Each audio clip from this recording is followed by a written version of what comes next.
look, if only I told myself that I might end the evening making out with this dude, I would obviously say I was crazy. Total braggadocio, this Malcolm. But oh, he's also refreshingly blunt and open. He got involved for a reason. He is exceedingly driven. The term world domination came up a couple of times. God, he's like me, but a year older, male, and not innocent and guileless. So cringe. So he wants to put it in place a power system that guarantees that his interest in protecting individuality is perpetuated. Hence the quote, taking over the world, unquote, part of his equation. God, how delicious is that, right? He's cute, he's smart, he's sociopathic, and he's driven, he's future oriented, he's tech oriented, and he's power hungry. Swoon. I still am sorry to you. Would you like to know more? Hello, Simone. So with your upcoming pregnancy and the lengths it takes to do the tracked videos, You mean delivery? What? With my upcoming delivery. Delivery, what I'm already pregnant. I've been pregnant. Pregnancy, delivery, yes. You know, we've decided to stop doing those on Fridays for a while. And I was like, okay, what can I do that's like special on Fridays that would be really fun and different? And what we're going to do is go through, at least this day, and we'll see how it does, her diaries from when she first met me. You can call this, we'd actually adapted this into a book at one point, but we never ended up publishing it, which was like an annotated version of her diaries from the year she met me as a 21-year-old virgin or whatever. It was frankly too cringe. And this is going to be incredibly cringe. Sex quest. So it was not a sex quest. I was on a quest to fall in love and have my heart broken in 1 year. And okay, yeah, sex is part of that, but still. Yeah, I think it's more. Yeah, but I hear you. So you were this person. So first talk about the quest and then get into your writing, starting with when you met me, I guess. In 2012, I turned 24 years old, and I decided that in that year, my New Year's resolution, the big one, would be to fall in love and have my heart broken all in 1 year, because I intended to live alone forever. I intended to not have any kids, never get married. I really never encountered anyone who I could even stomach the idea of dating, the idea of someone associating themselves with me, even saying that we were dating made me literally sick to my stomach. So I knew that marriage wasn't for me, obviously. But I still wanted to fall in love and have my heart broken so that I could tell people I tried it, and it was massively underwhelming. So hence this goal. I created a very keyword stuffed and optimized OkCupid profile just to make sure that I got very qualified leads. I spammed any guy who might be a potentially interesting match on OkCupid, which gives a woman a huge advantage because guys never get messages from girls. And I also had a competitive dating game going in my office where we got points for, the number of people we dated, first date, second date, how long a date lasted, all sorts of things to just make this something that encouraged me to get out, because dating is terrifying and I didn't actually want to spend time with people, but I needed to achieve my goal. And it really helped that there were other single people in the office my age. So yeah, thank God startups don't really have HR departments. We actually had an HR person who at the same time was part of this whole dating thing. So oh my God, I love it, Simone. Okay, she was initially hired as an interior decorator. So, she probably didn't know that you shouldn't have competitive dating games where you get points for doing stuff with people in an office. Fine. Okay. Now go to the. Well, so anyway, I will get to reading my diaries. Just for context, by this point, it's March. So I'm 3 months into my dating journey. I'd been on a bunch of dates at that point. So this is just a point at which I am starting to encounter some momentum. So this entry that I'm about to read is me analyzing 2 previous dates I'd gone on, I think that week, because I just scored them. I had a scoring system determining if someone was worth a second date. So just for context, because that's going to seem otherwise really weird. So Friday, March 16th, 2012, 10:08 p.m. Yeah, both of those were new high scores. The third highest after Trevor and Francois is Nick with 36. How promising. Just yesterday, I was feeling totally dejected on the dating front. Now there's this. Plus, I have more potentials lined up. As of now, I have a dinner plus drinks date scheduled with one _M_ of Redwood City for Sunday night. Plus, I'm sussing out plans with I'm not going to give this person the D, a head of design at startup, as well as Das_toy, aka not giving his real name, A, who describes himself in his profile as amazingly good in bed and has a twin. Okay, so I love I'm obviously M here, the one person whose name she didn't fully give because she didn't have it yet. Mm-hmm. And I find this very interesting because it's different than the way you remembered it. You had remembered being infatuated with me from the first moment you saw my profile. Mm-hmm. And yet it's very clear here that she does not become infatuated with me until later. Yeah, I'm Um, infatuated with my lead list at this point. Right, but it also shows how you were handling your leads. You weren't really getting invested in profiles or personas within these profiles until the guy got back to you, which shows that you really were doing a spamming technique at the Yeah. time, which is Yeah. actually pretty impressive for a woman in terms of the arbitrage game that allows you. Yeah. Good for me, right? And yes, good for you. That's exactly what I'd expected from the type of woman I ended up I'm a marrying. little bit proud of myself. Yeah, I don't tend to remember anything that happens in my past because I don't really care. So it's fun to go through this. All right, March 17th, 2012, St. Patrick's Day, 12:25 p.m. So far so good. To keep on track, I've opted out of feed catch up on the elliptical. This is when I used to, remember RSS feeds, Malcolm? Anyway, Oh, and have instead taken the past 2 hours to make my first donation of the year, $208 via Donors Choose for math supplies to be used in an Oakland classroom. Decide which videos to shoot today. I'm thinking one about trends, one about letter closings, and two about insults, and begin formatting previously unpublished trend spotting college papers on Hub Pages, which is the startup I used to work at. I was I think there. it's funny that we're hearing about these videos that are still on this channel. Like, you can see the Oh, videos she was making at this time on this channel. This was the last year she was really active, and that mhm. initial big video spurt on this channel. Yeah, and this is Malcolm's choice to keep them there. I'm really I ready to love let this them. go. I hate you so Continue. much. But y Earlier this morning, M sent me a message with a link to his Facebook profile asking me to friend him so he knows who to look for and that I'm a real person. I sent him a flippant Facebook message about being 100% genuine and having a user manual, and then proceeded to fall into a fundamental crisis after looking through his Facebook photos, which revealed him to be a sort of visual hybrid of Daniel Radcliffe and Charlie McDonald. Charlie is so cool, like, who is well traveled, studied for at least a year in England, and is in all ways Simone Catnip. I Oh, love God. this. So there's a few things to note here that are really interesting. One is because of this is when you were making these videos on YouTube, people want to get an impression of like who I was meeting back then or who this person is. They can go look at those early videos on your channel because that's what this is. Another one, Charlie McDonald ended up transitioning, right? Yeah, he's now a woman. So times Um, have changed, man. yeah, and But I had a total YouTube crush on him at the time, you know? And the other one is, so I really did do this Facebook thing because it really lowered the probability of catfishing. People's Facebook pages are, you have way more photos. So it's much easier, and photos uploaded by other people. So it's much easier to find unflattering photos.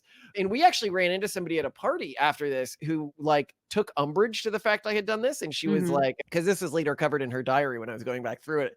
I saw this and I had forgotten about it. But yeah, somebody at a party was like, oh yeah, I didn't end up dating you because you demanded that you see my Facebook profile before you end up meeting me. And it's like, well, yeah, like, I don't understand. You would meet a human being in person. Like, you think that is less revealing than showing them, your Facebook profile. Well, and what I Uh, forgot about this too is how two-way it is. You're not just requesting access to their profile. You're giving them access to your history, and you were active on Facebook and still are very active on Facebook, and yeah. that's Well, that's when I really fell for you, is when I looked through your Facebook profile. I see all these photos and you're 100% my type, but then you're also so fancy.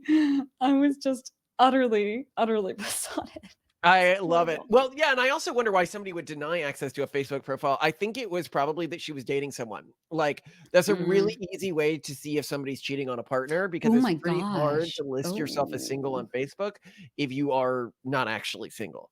But yeah, so apparently I am if we're using this video as like a guide for how to secure a partner.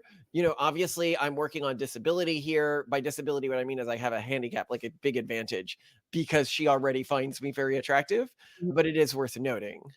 But here's my hot take, just real quick, on why I think that particular young woman decided that she wasn't going to share her Facebook profile with you. Because I listened to fall asleep a ton of really shitty romance novels, and it's very common for the female to be rude and very confrontational with male prospects, even and perhaps especially if she likes them. Like, who gave you the Oh, right to do that? You don't tell me what to do. You're kind of bossy, aren't you? And that it's a it's tsundere type. No, the no, moment it's anyone not. gave But it's not even that. I don't know what. It's just being a bitch. But it is a common trope, and it seems to be widely societally accepted that being sassy toward a man, especially if you like him, is it's gonna be. I don't know. and if you're a guy and you're dating, you need to shut that down the very first time it happens and filter out anybody who doesn't take being shut down for that. I mean, not like in an emotional way, but just be like, I'm sorry, I won't date somebody who does this. And that's likely what happened with her, where I was just like, no, bye. Well, it was a good filtering effect. So anyway, all Yeah. right, back to my diary entry. My reaction to this discovery, of course, was to assume already that he detests me slash finds me somewhat disgusting, and to rue the moment I ever decided to reach out to him on OKC in the first place. Yes, I made the first move. This reaction is a natural consequence of my general belief that disliking Simone is a general sign of good taste. I suppose it's bonkers that I should make this assumption, especially because he responded to my initial message, despite a horrid typo, with, and here's your message. Ah, I was going to email you, but you had all the nerdy stuff on your profile, so I figured you got flooded with emails and that mine would get buried. Honestly, this is Silicon Valley. How do girls think they will get dates by being prissy? But virtually all of them do it. Anyway, answering those questions would take about 20 minutes, so I would rather do it in person than waste morning typing them out. Would you be up for meeting sometime in the near future? But I hate my life.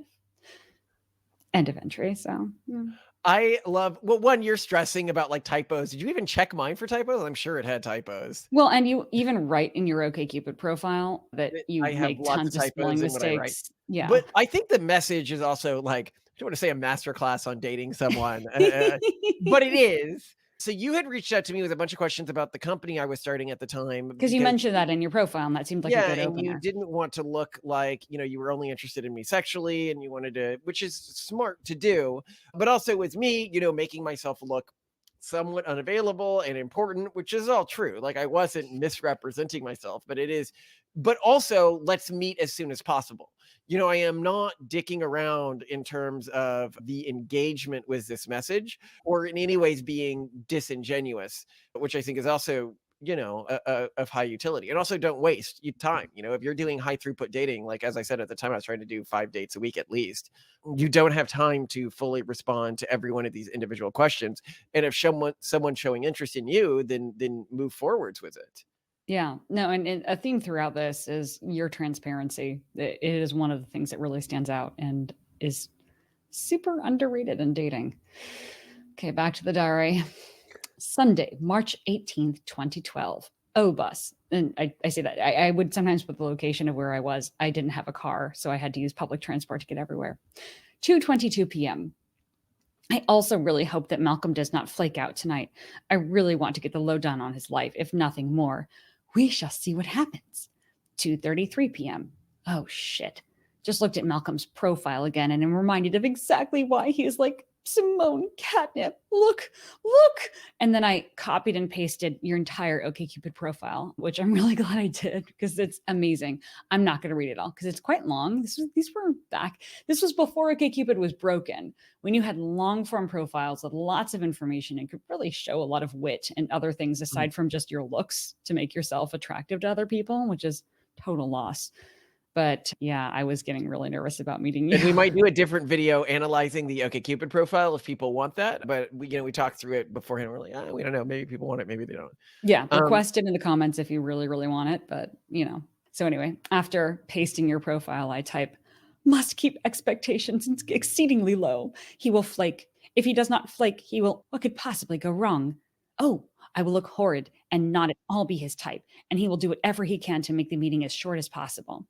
He will find my personality and habits to be narrow and pathetic. I will come across as a complete dunce, and he will feel uncomfortable hanging out with someone who does not drink, because I didn't drink at the time. We will not be able to decide on some place to eat. He will make up an excuse to have to leave right away.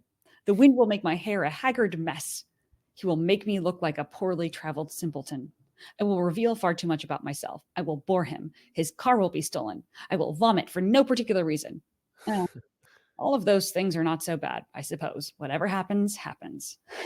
So I love this for two reasons. One is I think it was very good psychological technique that you used here. You were stressed about some sort of social situation, and so you just went through everything that could go wrong and then internalized it's really not that bad. Even the worst potential outcome, it's all just some form of inconvenience or social rejection. But the second thing is this is a person who you ended up marrying.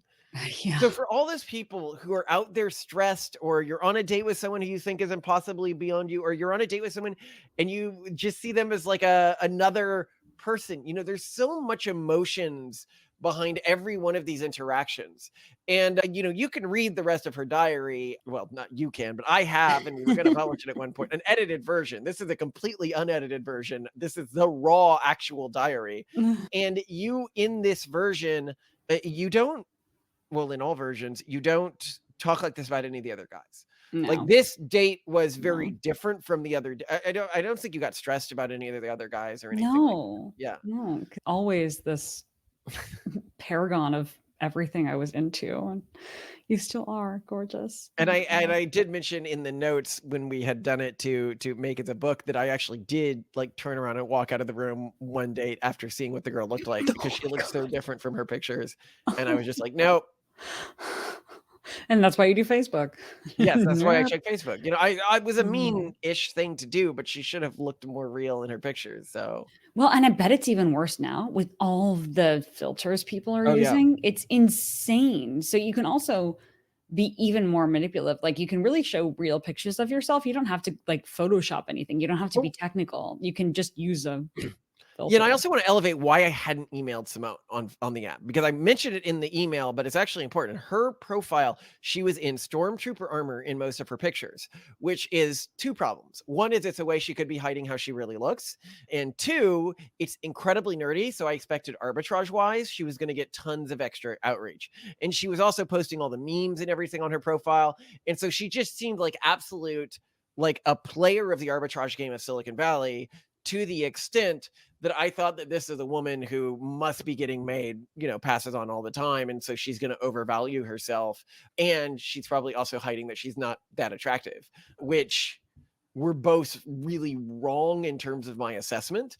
But it does show why you didn't get outreach to me, because I had seen your profile before and I was just like, oh, it's one of those e-thought pages, basically, like the perfect girl who everyone's reaching out at, but like well-constructed gamer girl. You know what I mean? I'm actually surprised because I don't remember getting a ton of inbound interest on OkCupid. And I wonder if that's because algorithmically they figured that any woman who actually contacted men is either trying to scam them or sell them something or That not could be the real. case. Yeah. Because I just didn't get that much messages. Oh gosh, am I that ugly? It was bad. Anyway, so yes, let's see. Okay, so that was the last diary entry before the date. Now we have the first diary entry after our first date. 10:43 p.m. Holy shit. It's like he's my kryptonite. If only I told myself that I might end the evening making out with this dude on some random floor of the Four Seasons, I would obviously say I was crazy. God, oh man, wow. Ha, this is hilarious. He is a total egomaniac, a total sociopath, a totally self involved, overly confident, rule breaking bundle of perfection. Oh, God, I was really, you got me, Malcolm. I continue. God, where do I start? I waited for him in the middle of the field at Yerba Buena Gardens. He was very easy to spot when he showed up since he was wearing what is apparently his signature vest, shirt, and tie. When I waved and started walking over to him, some other guy thought I was waving to him. And as Malcolm reached out to shake my hand, that guy was all, oh, I thought, wow, that there's this beautiful girl waving to me. which was favorable because it painted me in a totally flattering light. Anyhow, I kind of giggled and smiled to that man, then reached out and shook Malcolm's partially retracted hand. And he introduced himself, and I introduced myself, and we walked off the field.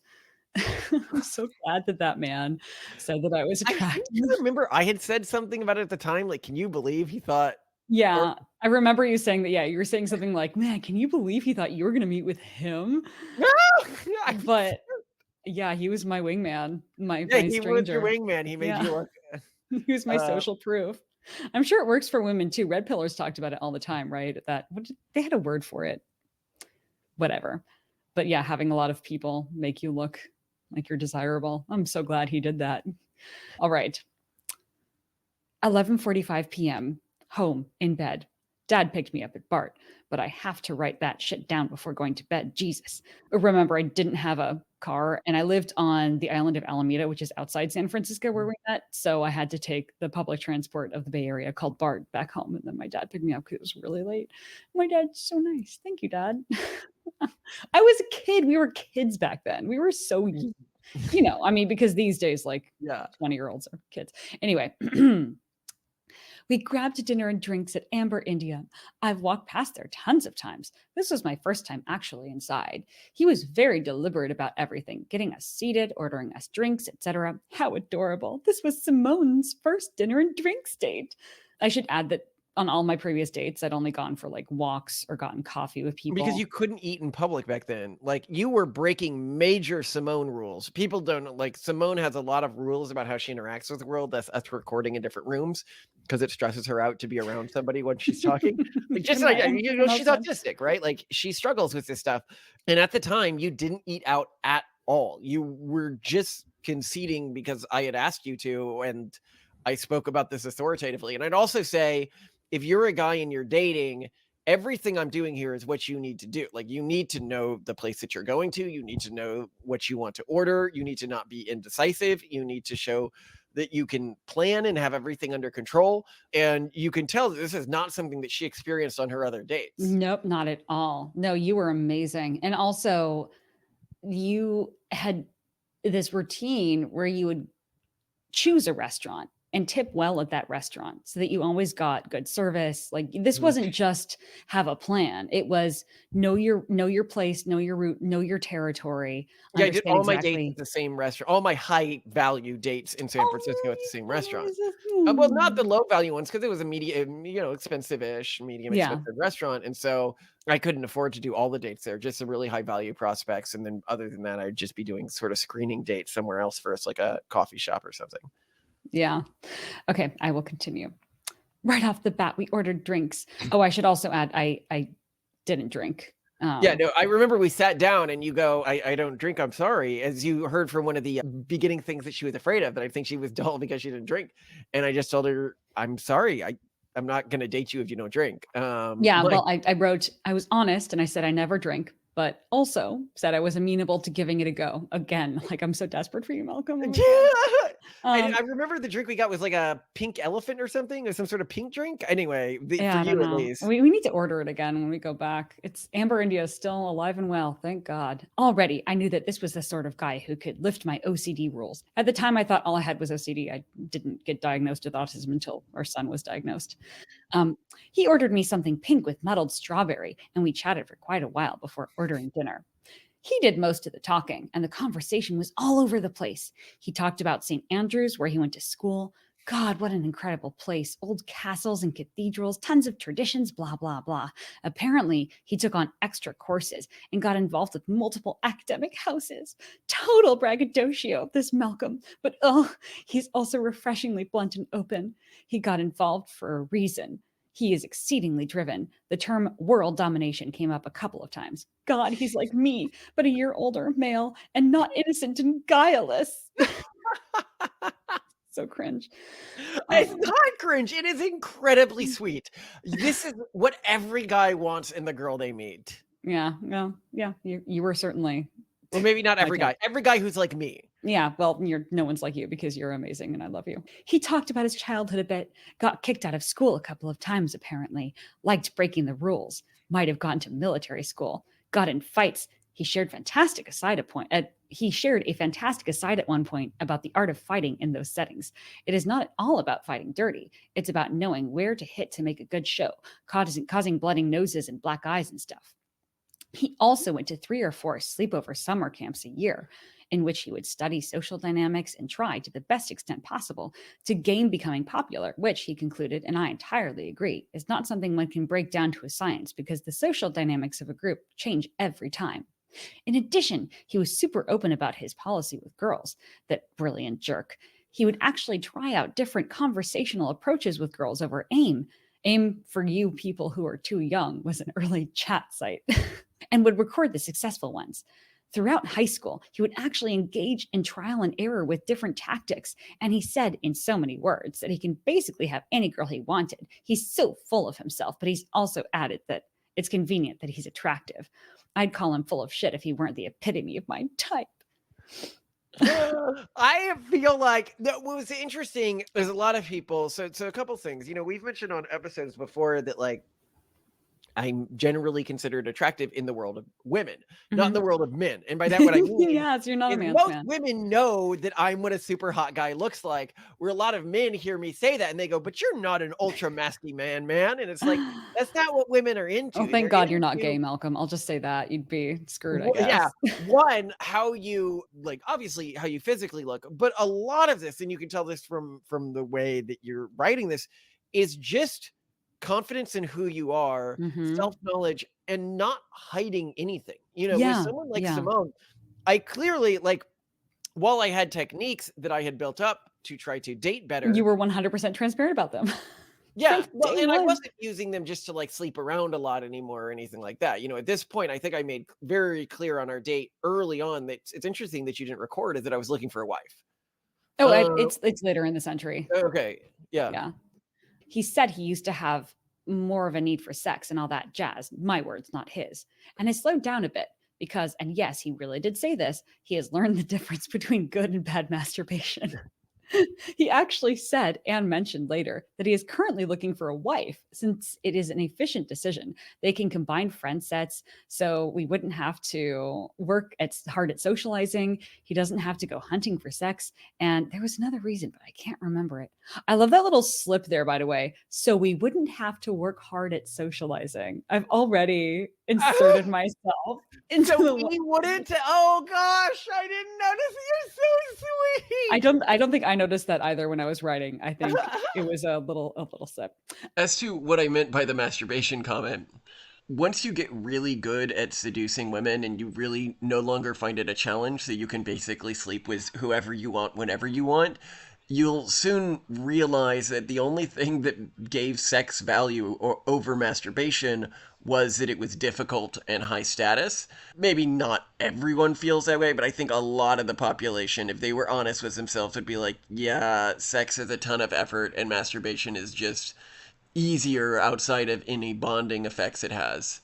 And feels about as good. Because, I mean, of course, why wouldn't it? You couldn't literally choose every aspect of the experience for yourself and optimize it for whatever you're specifically interested in. Oh, he's so on it, so strategic. Why am I not him? It's so fucking unfair. That's in all caps. We didn't just But talk. actually, Oh, hold on. yeah. I want to comment on that statement because I've noticed with girls, this is what infatuation often looks like, or love often looks like, or like love Mm, at first sight with girls, is they want to be the person. yeah. I They look definitely at the wanted to be person you. and they're like, I want to be someone like that. Mhm. And that's what creates the romantic connection. Mhm. Whereas guys don't have this same. Yeah, but I mean, in terms of, we talk in the Pragmatist Guide to Relationships about this one relationship format we think is best personally, which we call the Pygmalion relationship, in which one or both partners helps you become the person you always wished you could become. And I think women find that type of man really attractive, especially if they want this kind of relationship, because what better person Mhm. to advise you on becoming who you want to be if they are like what you want to be? The advice that you get from someone is only going to get you approximately to where they are, right? So Yeah. I could see why I was so excited. We didn't just talk about the more crass things in life. He also got into this business idea he's working on and recruiting support on. It's past midnight and I need to go to sleep. So this is the gist. He basically sees human consciousness as a really valuable thing, and he basically sees his purpose in life as protecting it. He also assumes through Neurosky, who you worked for at the time, and current technological trends that humans will be able to essentially connect their brains and therefore their consciousnesses to computers within 200 years, and that soon thereafter they'll be able to form networks. It is at this point that the sense of self will soon begin to degrade. People will begin to form what I recall being referred to in Accelerando as the Borganism. He refers to this hypothetical network consciousness as the Omega Network. Malcolm, much like myself, is highly independent and values human independence. He also believes that distributed decision-making and individuality is what allows human society to both progress and defend itself. Don't you love how consistent we are? Malcolm therefore believes it is of extreme importance that someone prevent the human-computer technology to come from allowing this networked consciousness to emerge. He sees himself as that someone. This is why Malcolm wants to be at the forefront of this business. So far as he is concerned, that is not enough. He acknowledges that this technology might not be fully developed in our lifetimes, so he wants to put it in place a power system that guarantees that his interest in protecting individuality is perpetuated. Hence the, quote, taking over the world, unquote, part of his equation. God, how delicious is that, right? He's cute, he's smart, he's sociopathic, and he's driven, he's future-oriented, he's tech-oriented, and he's power-hungry. Swoon! I still am sorry to.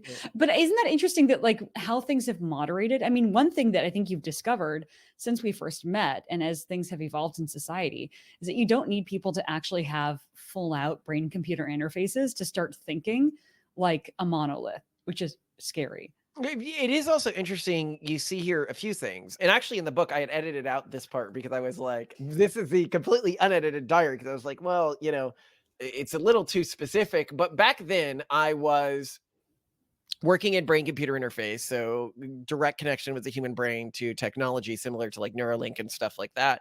And I really saw this as the future.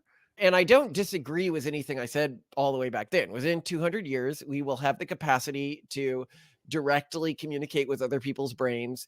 And this does create a genuine risk of some sort of, Omega network or whatever you want to call it. Homogenization, the erasure of human individuality, which I would see as a negative. And I really haven't changed my core philosophical position. You really haven't. Maintaining... Here I'm talking about diversity of the individual, like the individual mind. Whereas today I'm talking about diversity of cultural groups, right? But it's still the core value proposition of maintaining human diversity and empowering that to work together to make us stronger than the things which become these monoliths. And in a way, people could say, well, this is actually his secret goal all along, to create some sort of intergenerationally stable power structure that can prevent the Omega network from consuming all of humanity. I wouldn't say that the modern prenatalist movement is also about. It's about preventing the pervasion of a couple of dominating cultures that don't permit the existence of diversity or other views, or preventing a complete takeover of the urban monoculture. And we went over this in private. You really highlighted, and it's something that you've sort of mentioned in a roundabout way here a few times, is OmegaNet has already come to exist. That's what the urban monoculture is. Yeah. People didn't need direct brain interfaces to homogenize all of their thinking and perspectives. Yeah. Which is scary to see. But it's also interesting to see that I've always been so future oriented and always had some sort of like big plan that takes place across multiple generations to try to protect our species, and the plan hasn't really changed that much. It really hasn't. I thought it had more, honestly. I thought that we had changed more. We've learned a lot, but our mooring points are quite similar. Okay, let's see. Before I continue, I should also point out that he might actually have what it takes to achieve his goal of setting in place some sort of power system. He literally referred to building a religion at some point, after which I slipped an unnoticed cake reference into the conversation. And while it's a laughable proposition for most people, this guy's drive, charisma, and smarts isn't going to hurt his prospects. And that is something that I loved about you from the very beginning. And I think it's something that women really love about men in general, is not just that they dream big. And I think dreaming big is not enough. Being confident is not enough. Those are really big factors in attractiveness. It's recognizing that that person actually has agency. And from the beginning, it was so clear that you had a ton of agency and ability to actually act on what you cared about. When I think that founding the religion thing and everything like that, so much of what I'm doing today, a lot of people act like, because they're just beginning to meet me now, that I'm sort of like a loose cannon that's acting in ways that weren't planned out from my early childhood. And this is just not the case. Everything I'm doing now was planned out from my early childhood. It's just the core threats to our species are different than I predicted at this time period. But it's not that the threats that I predicted at this time period aren't real or don't exist or that my time scale was wrong. It's just some threats that I didn't anticipate basically came out of nowhere. Like, I really didn't think the urban monoculture would be this aggressive at stamping out free speech. I really didn't think that fertility collapse would happen back when I was writing all this, or at least be the level of threat that I think it is today, Hmm. especially within our lifetimes, which is why it's become the new core focus. Yeah, let's see. What's more, he shared that from early on. He's been interested in studying and infiltrating subcultures. Seriously, we're just scarily similar. And it had a particular interest in cults in high school. So this kid read and studied the heck out of them. To build on that front, he also started digging into local subcultures as soon as he came here. He got in with the Singularity folks, who apparently live in a very cult like situation and are highly tied with the seasteading movement, plus are obsessed with healthy diets, have more men than women, and have polyamorous tendencies. Transhumanists, more equally distributed gender wise, and makers, several subsets of maker culture, actually. I feel like such a total failure next to him. It's so unfair. Why did I not do all that? How does one even find these people? I really did love weird subcultures, and I was so impressed by how you'd spent very little time, relatively speaking, in the Bay Area, and yet Yeah, you were you grew so up much there and better. I Yeah, had moved there. I grew up there, and I didn't know half of any of the weird subcultures that you had But encountered. I think this is such a good indicator that you should marry someone, is that they live a life that you are envious, not because of their success or whatever, but of the things that they're just going out and doing. Mhm. Or that somebody is envious of your life because it shows that they want to do more of the type of things that you want to do, right? Like, it's so funny when people were talking recently when they're like, I can't imagine working with my spouse like you two do. Like, being around them 24/7, how do you deal with that? And it's like, because we like the same things. We like being around each other. Even in these early days, you're seeing the things I'm doing and you're thinking, I wish I could do those things too, which is a great thing to meet somebody who's interested in. Yeah. I asked him how he managed to get out so much if he isn't much of a people lover, and he pointed back to his purpose in life and how he deferred his attendance at Stanford Business School because he wanted to take time to build a network before starting.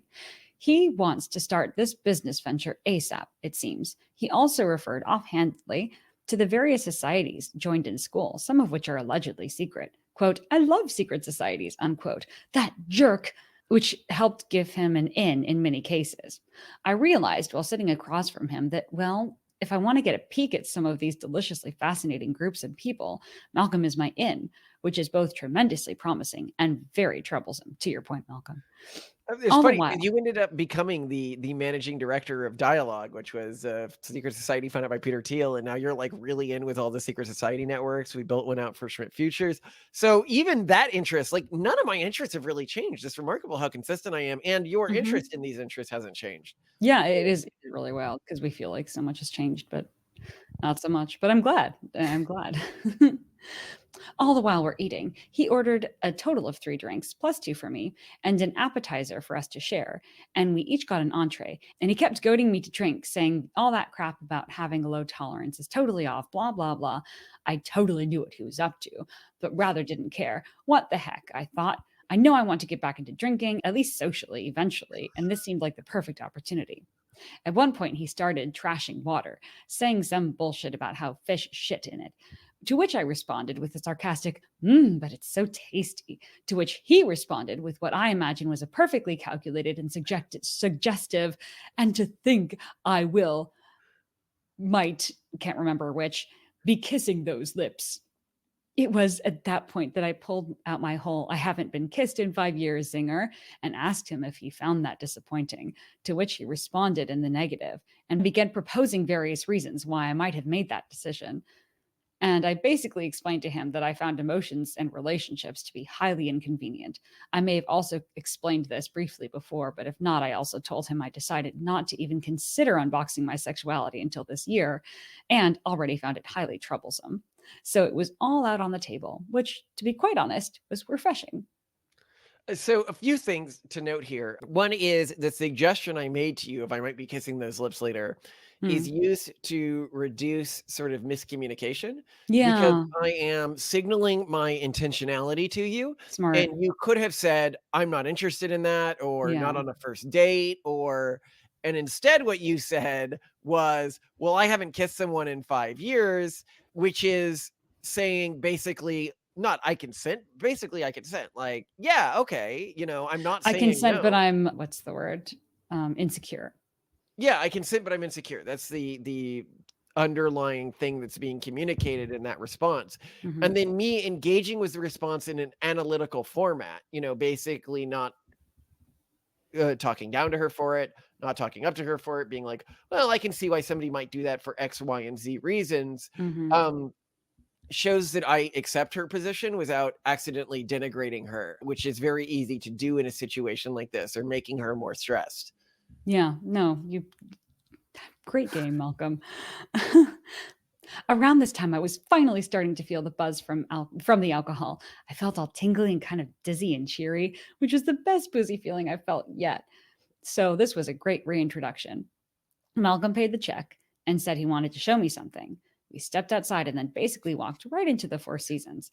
I was just going with the flow at that point and wasn't pretty surprised when he demonstrated his aforementioned love of pushing boundaries and breaking rules by stepping into a subsidiary staircase leading up to a couple flights of stairs and pointing out that it's surprising how few doors are locked. We ended up in a hallway belonging to the business portion of the hotel.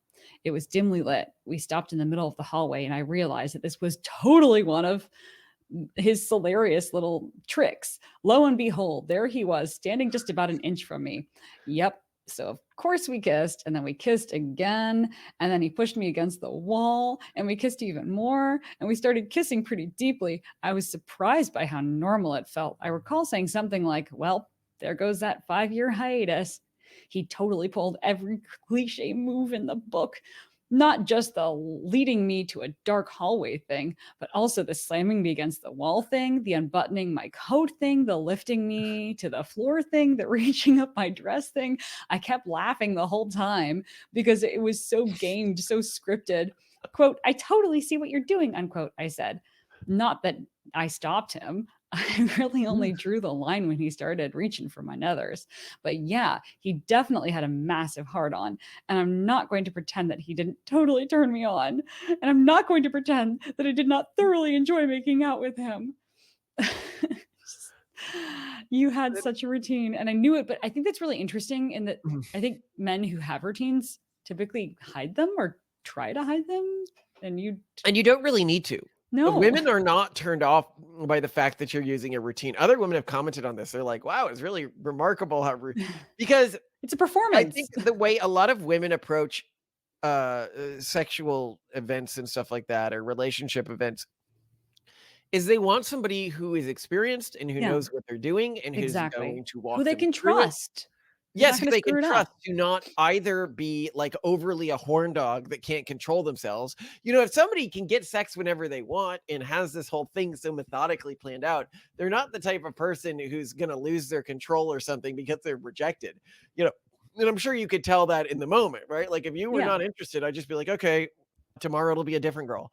And but also knowing where you can go to do stuff like this is also really important. Yeah. Like How on knowing, earth did you find that hallway in the Four Seasons? well, I usually try all the doors in any place that I visit.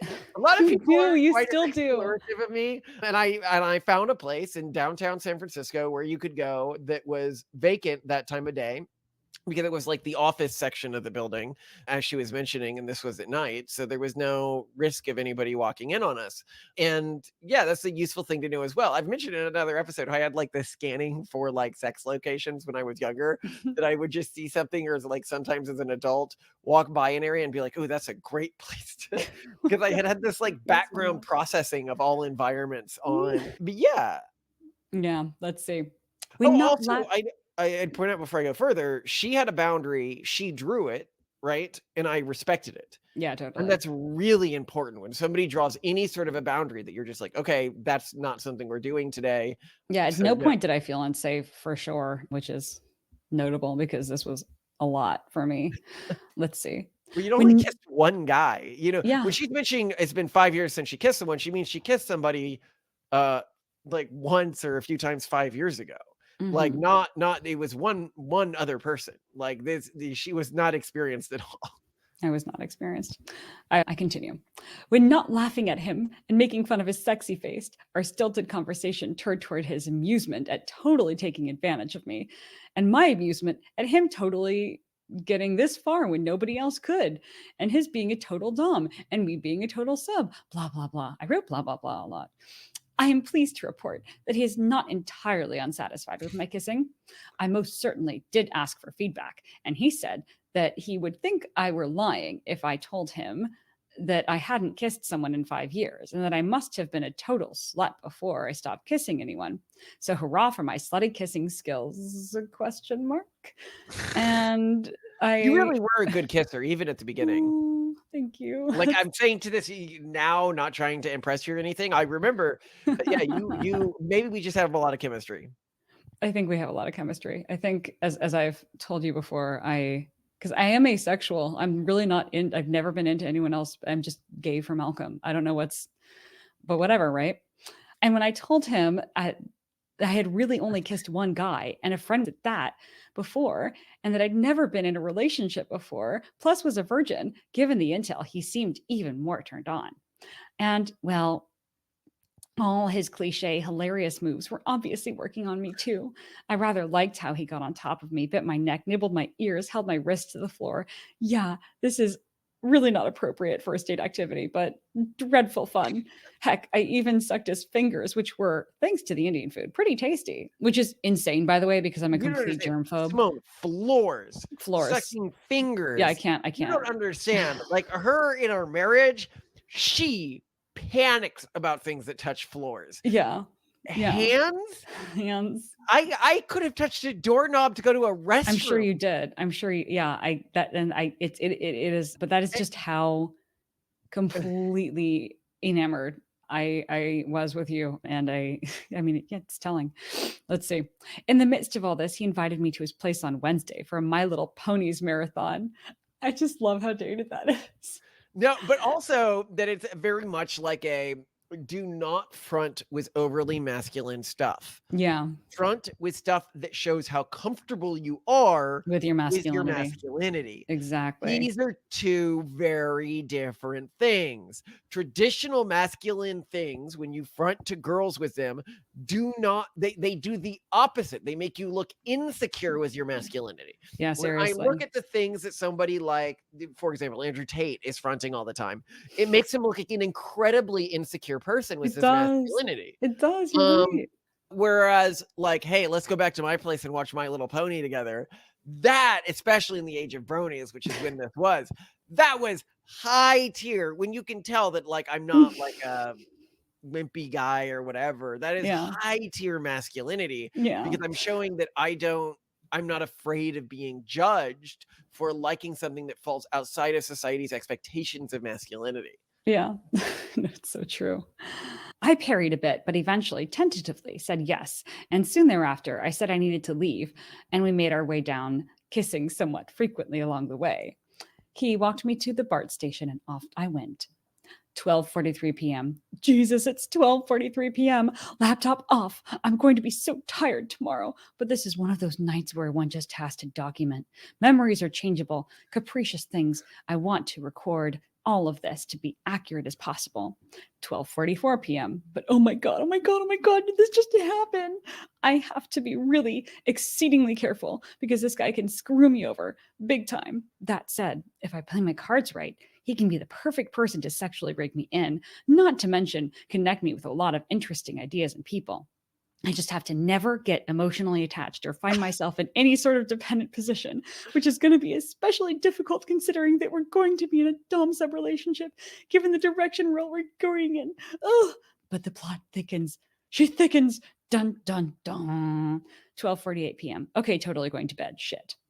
That's the It entry. for the first night. If people want more diary stuff, I love this because It's it's so cringe. I can't I don't think imagine it's how. cringe at all. I think it shows an enormous amount of emotional intelligence, agency, I think intentionality in well, how it's you're. not even it's Malcolm Collins fan blogging, but that's what It my is diary has not become ever Simone. since I've met You you. found a guy who you wanted, Mhm. okay, and you got him to marry you. Yeah, and I mean it's even from our first date, the thing I was so scared of was getting attached to you because you were so impossibly perfect, and I feel so weird that I'm married to you now. It's like I Well, I also can't. love this is a huge thing in year one is her fear of becoming attached. Mhm. And so if we go through other diary entries, that'll just be a constant and recurring theme. Is Well, the Simone's problem is he was way out of my league. You were super out of my league, Malcolm. You, like from a credential standpoint, from a background standpoint, from a look standpoint, there was just no way that I could compete. And then you were about to go to Stanford and find your wife. Like I knew that this was really stupid for But me. you say all of that, right? But I'm sure our listeners, when they hear all of these things, the way you talk about me, the way you think, the way you structure your dating, they're probably like, wow, they were really, really made for each other. Like they are a uniquely good fit for each other.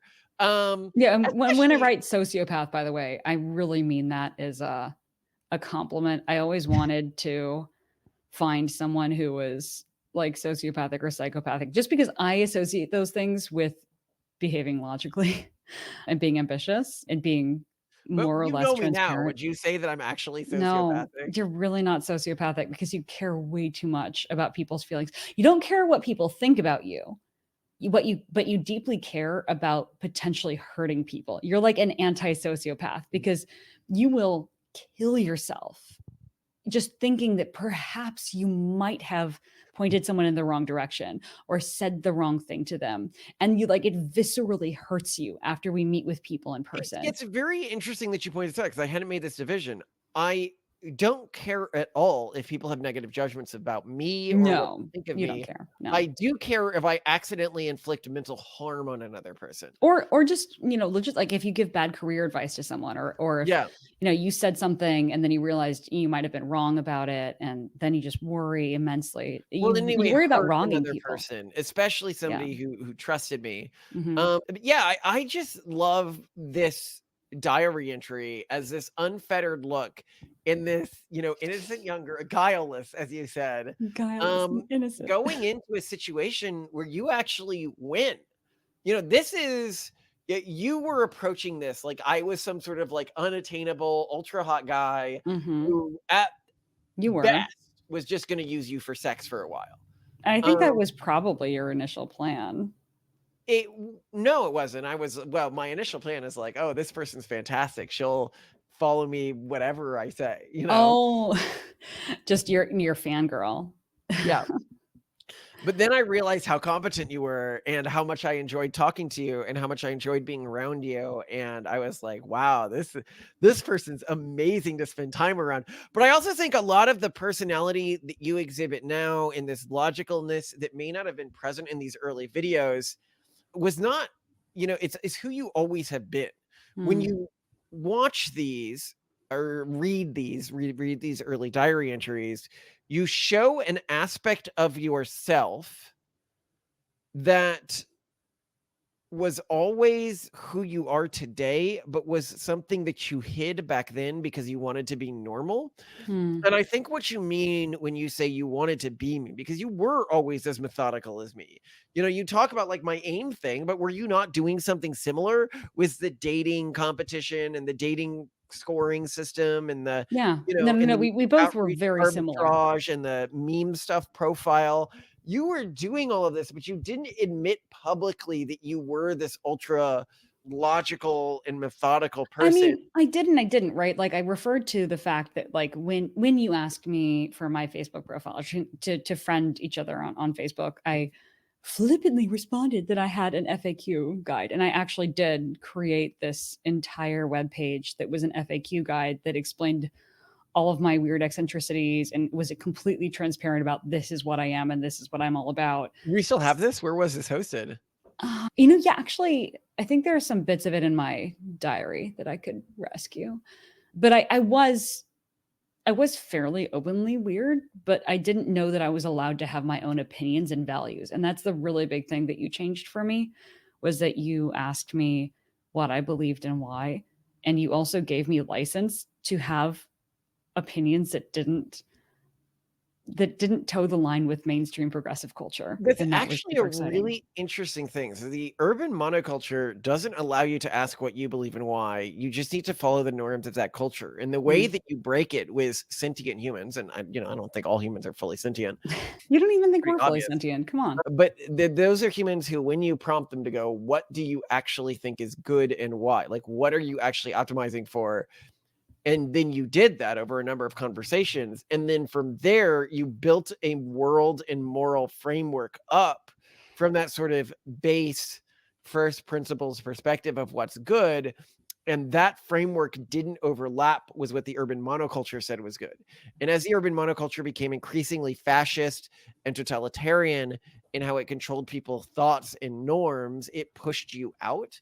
Which wasn't like me trying to make you conservative or anything. It was me talking through with you, what do you actually believe? And if you believe those things, then what, then what, then what? And a lot of my beliefs about the world were influenced by yours. You know, my core philosophical framework changed pretty dramatically based on some of the ideas you've had that I think are very brilliant. For example, the humans aren't sentient. You can watch our episode on that.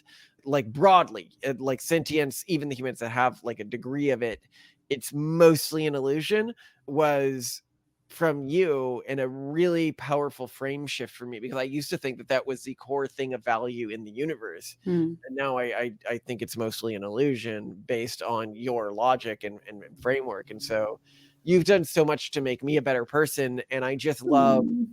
these early diary entries, because this person who so badly wanted something to work out, like it did work out, and beyond your wildest expectations. I like me a happy ending. Yeah. Yeah, happy ending, right? Yeah.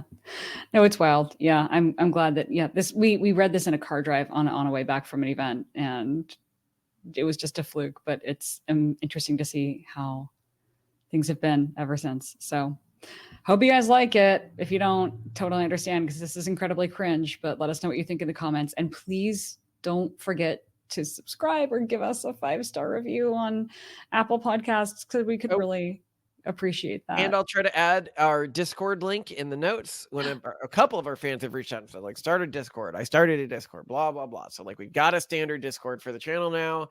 I don't know how to, like, Discord. Like, it's not a platform that I'm super familiar with, but I might eventually do. Started this for us, handed it off to us, and we're like, I don't know what to do. So I might eventually do, like, live things there or something. We'll see, for, like, you know, fans, and we'll see. Like, I don't know. I don't know why fans want this, but I guess when I see it doing interesting things, I will engage. Yeah, but thank you all for dealing with that. Hopefully not if you found it excruciating. I find these things, I don't know, but I love you so much. And I am really glad that I got the guy. I'm so excited. It's so funny. We, in a recent video, I don't know if it'll come out before or after this one, the anniversary video, I was watching the film video from when I proposed to you. And you said, I got him. That was something you said to yourself. You were so excited about that. I definitely got the better end of this deal. I'm not gonna lie. So glad I did. I love you, Malcolm. Love you too. Just pulling up the actual document. I cut out all this stuff, so I won't be scrolling for a long time. Oh, you did this already. I really appreciate that. I tried. Can you give me a heads up, dude? That helps a lot. A lot, actually. So I love your preparedness, Simone. You are really the most spectacular of wives. you are so kind to me. Well, and you are the dream husband that clearly I dreamt about. So, you're amazing. So Why don't you? So you start us off, yeah.